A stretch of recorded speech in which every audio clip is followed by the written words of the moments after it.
Новый год это когда Дед Мороз приносит подарки зимой. Я, наверное, 4 подарка, заказала. Это елка, хоровод и подарки, снежки. Скоро кататься можно.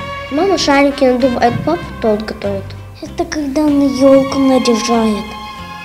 Когда на карнавал ходят. Я буду на Новый год принцессой лунной. В лесу родилась елочка, в лесу она росла. Зимой и летом стройная, зеленая была.